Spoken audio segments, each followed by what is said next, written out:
ఇక చూస్తున్నాం 6,000 కోట్ల పెట్టుబడులు సోలార్ మాడ్యూల్స్ తయారీకి ముందుకు వచ్చిన రెన్యూసిస్ ఇండియా. రెన్యూసిస్ ఇండియాకి సోలార్ ప్రాజెక్ట్స్లో ఒక పేరు అయితే ఉంది, ఒక రెప్యుటేషన్ అయితే ఉంది. తాజాగా రేవంత్ రెడ్డి సర్కార్తో ఒక ఒప్పందాన్ని అయితే కుదుర్చుకునే ప్రయత్నం చేసింది ఆ సంస్థ. రాష్ట్ర ప్రభుత్వంతో ఒప్పందం, సోలార్ పరికరాల తయారీ హబ్గా హైదరాబాద్.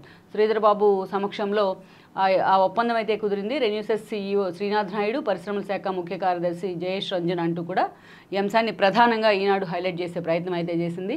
సోలార్ ఎనర్జీ మీద గత కేసీఆర్ సర్కార్ ఎక్కడా కూడా ఫోకస్ పెట్టిన తీరును ఏదైతే పవర్ పర్చేల గురించి చర్చ జరిగే సమయంలో కూడా రేవంత్ రెడ్డి హైలైట్ చేస్తూ వచ్చారు.